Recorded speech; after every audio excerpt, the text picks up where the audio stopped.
Hola, mi nombre es Julián Díaz y yo soy del grupo 3 y voy a estar presentando el capítulo 35.1.1, tipos de dispositivos microsistemáticos.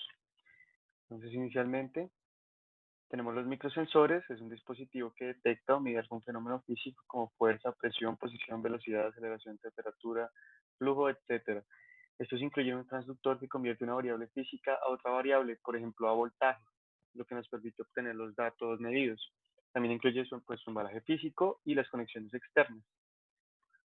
Un ejemplo es uno realizado por ETH Zurich, que produce un microsensor de 16 micrómetros que emite una especie de bitácora. Se pueden incorporar en los alimentos debido a que es biodegradable y biocompatible, entonces no representa ningún peligro para la salud humana y contribuye a mantener una salubridad de los alimentos y que haya una administración más racional de los recursos, ya que, por ejemplo, podemos medir la maduración de los alimentos. También tenemos los microactuadores, estos convierten como los sensores una variable física, sin embargo lo convierten a una acción mecánica, provocando entonces un cambio de posición o una aplicación de fuerza. Ejemplos incluyen válvulas, posicionadores, interruptores, bombas, motores lineales y rotacionales. A la izquierda podemos observar un mecanismo realizado en silicona y sería un microactuador obtenido del texto guía del curso. Ahora tenemos microestructuras y microcomponentes, que son piezas de tamaño micro que por sí solas no pueden cumplir ninguna función. Sin embargo, cuando se combinan con los componentes anteriores, ya proporcionan una función útil, ya que estos constituyen la estructura de los microsistemas. Incluyen engranajes, lentes, espejos, boquillas y vigas. A la izquierda podemos observar una imagen que obtuvimos del libro guía y es una comparación de un microengranaje con un cabello. Finalmente tenemos los microsistemas que, como ya mencioné, denotan la integración de todos los componentes anteriores junto con la electrónica apropiada, dando así un instrumento o un sistema en miniatura. Por ejemplo, tenemos microláseres, analizadores químicos y microespectrómetros, por mencionar algunos ejemplos. Debido a que los costos de fabricación son muy altos, es difícil que se comercialicen estos microsistemas. Sin embargo, se usan, por ejemplo, en la medicina para eliminar masas malignas dentro del cuerpo. Buenas tardes, soy Oscar Suárez. Les voy a presentar la sección 35.1.2, los primeros ejemplos de las aplicaciones. Entonces, nuestra primera aplicación son los cabezales de inyección de tinta, pues es una impresora normal para inyección de tinta. Tenemos un cabezal de impresión de tinta por cada cartucho, por cada color de tinta que tenga. El cabezal tiene una serie de inyectores con sus respectivas boquillas. ¿Cómo funciona esto? Tenemos un conducto por donde fluye la tinta a través del inyector y tenemos una resistencia, un elemento piezoeléctrico. Esta resistencia se calienta haciendo que fluya un voltaje a través de ella. Cuando la resistencia se calienta, aumenta la temperatura y con el aumento de temperatura la tinta más cercana se evapora. Cuando suficiente tinta se evapora, pues la gota de tinta que esté debajo de ella rompe y finalmente cae a través de la hojilla del inyector. Nuestro segundo ejemplo son los cabezales finos de escritura-lectura electromagnética, que son este elemento que encontramos para leer datos y escribir datos en un disco duro mecánico. ¿De qué está hecho este cabezal? Tenemos una fina capa de cobre que a través de teoría fotolitográfica es capaz de escribir y leer los datos disponibles en la superficie del disco. Los discos compactos y discos versátiles digitales, conocidos como CDs y DVDs, catalogan como productos de tecnología de microsistemas debido a que tienen algunas dimensiones de micrómetros y nanómetros. A continuación se explicará el proceso de fabricación de los CDs, el cual se divide en el proceso de creación del molde y proceso de producción en masa. El proceso de creación del molde inicia cuando se pule una placa de vidrio de 300 milímetros de diámetro que funcionará como soporte mecánico. Luego a esta se le hará un recubrimiento con una fotorresina que tiene un espesor de 150 micrómetros. Luego se hace una grabación con láser, la cual consiste en que mediante una luz de láser se transferirá un código binario a la superficie de la fotorresina. Este proceso se hará a medida que la placa rota y se mueve lentamente para darle una forma de espiral.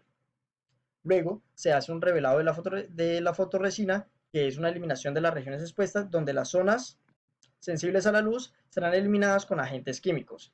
Estas cavidades serán las que formarán después la estructura de pits y lands. Luego se hace mediante pulverización, se le agrega níquel y con electroformado se le da un espesor a esta capa metálica, la cual al ser separada de el maestro, como se llama esta pieza tras el revelado de la fotorresina, se generará el padre. Y luego, por dos procesos siguientes de electroformado, se formarán las madres y los hijos. Los hijos también se conocen como stampers, los cuales funcionarán como molde para la inyección del policarbonato y formar y la producción en masa de los CDs. El policarbonato se seca y se escoge debido a sus propiedades mecánicas y ópticas. Por ejemplo, ópticas tiene la transmisión luminosa de un 86% y tras ser inyectado a presiones entre 1300 y 1500 kilogramos por centímetro cuadrados en rangos de 2 y 3 segundos, se obtiene el CD. Dicho CD, si no tiene defectos como son burbujas de agua, deformaciones o polvo, se continuará al proceso de sputtering. En el proceso de sputtering, que también se llama metalización, se agregará una capa de aluminio de entre 0.05 y 0.01 milímetros proveyendo una superficie de espejo, la cual se protegerá de oxidación y rayones con un recubrimiento de acrílico de 5 micrómetros a 7 micrómetros, terminando en un sándwich o serie finalizado de policarbonato, aluminio y recubrimiento polimérico. Las dimensiones finales se encuentran acá, donde se tiene un diámetro de 120 milímetros, 1.2 milímetros de espesor, una pista helicoidal que va desde 46 a 120 milímetros, unas huellas separadas por 1.6 micrómetros y los hoyos tienen un ancho de 0.5 micrómetros y un largo entre 0.8 y 3.5 micrómetros. Acá se puede ver la estructura de pits y lands, las cuales el reproductor de DVD las interpretará como una secuencia de código binario. Pese a que son muy parecidos en el proceso de fabricación, debido a los distintos requerimientos de formato y a que el DVD almacena más información, por lo tanto, escalas menores, los procesos de fabricación difieren. A la izquierda se encuentra el de los CDs y a la derecha el de los DVDs para la empresa de Duradisk. Ahora bien, a diferencia de 1970, donde no se tenían sensores incorporados en los automóviles, debido al avance de la electrónica, se han generado dispositivos o microdispositivos con el fin de controlar y monitorear los distintos sistemas del automóvil, como lo son el control electrónico del motor o, por ejemplo, sistemas de frenado antibloqueo, incluso hasta en el aire acondicionado y el radio. Estos proveen control y seguridad. En esta tabla se encuentran algunos microdispositivos y sus aplicaciones. Cabe resaltar que de 20 a 100 sensores se incluyen hoy en día en los automóviles modernos, dependiendo del modelo y la marca. En la medicina se han usado los microsistemas de muchas maneras, pues se han modificado procesos tradicionales usando este tipo de tecnologías. Una de las motivaciones para usar este tipo de tecnologías es que quieren hacer procedimientos que sean mínimamente invasivos, ya que estos requieren incisiones más pequeñas y muchas veces no requieren incisiones para lograr alcanzar el área que se desea tratar. Dentro de las ventajas encontramos que los pacientes sufren de menores molestias, las cirugías dejan cicatrices mucho más pequeñas. Además de eso, los tiempos de recuperación son mucho más bajos, por lo que las estadías hospitalarias son más bajos y los costos asociados bajan de igual manera. Un área en la medicina donde se usa ampliamente este tipo de tecnologías son en las endoscopías. En las endoscopías se busca revisar el cuerpo de manera interna y para esto tienen que insertar un dispositivo que permita visualizar las cavidades deseadas. Esta práctica se ha usado ampliamente para diagnosticar enfermedades. En la izquierda podemos ver una broncoscopía. Esta se usa para restaurar la integridad estructural de los broncos. También se han usado este tipo de tecnologías en aplicaciones quirúrgicas y para esto podemos ver los ejemplos que se encuentran a la derecha. En el centro hay un tipo de neurocirugía. Esto es una neuroendoscopía. Es una técnica mínimamente invasiva que puede acceder a la cavidad craneal a través de pequeñas incisiones en el cráneo. Se usa para tratar lesiones o como complemento para cirugías abiertas. Además de eso, a la derecha tenemos una angioplastia, que es la reparación de venas o arterias, y para esto se insertan láseres o bombas miniaturizadas al final de un catéter para restaurar el flujo de sangre. Otro tipo de aplicaciones son las telemicrocirugías. Este es realizar microcirugías usando robots quirúrgicos. Los robots quirúrgicos en este caso desempeñan un papel esencial, ya que uno, reducen el tamaño de las incisiones y dos, reducen los temblores y aumentan la precisión de la cirugía. A la derecha podemos ver sensores implantables en el cuerpo humano que permiten monitorear variables físicas como la tensión y la temperatura del cuerpo. El cardio-EMS es un tipo de sensor que se implanta en la arteria pulmonar distal y mide de manera continua la presión tanto diastólica como sistólica y el ritmo cardíaco. Este sensor no requiere una batería. En la parte inferior de la pantalla podemos ver un Un Electrochemical Eye, este es el primer ojo 3D y mide poco más de 2 centímetros. También hay aplicaciones que relacionan lo químico y lo ambiental. En estas, el microdispositivo permite medir las cantidades de químico que hay en algún elemento, ya sea sus cantidades y si estas son peligrosas o no.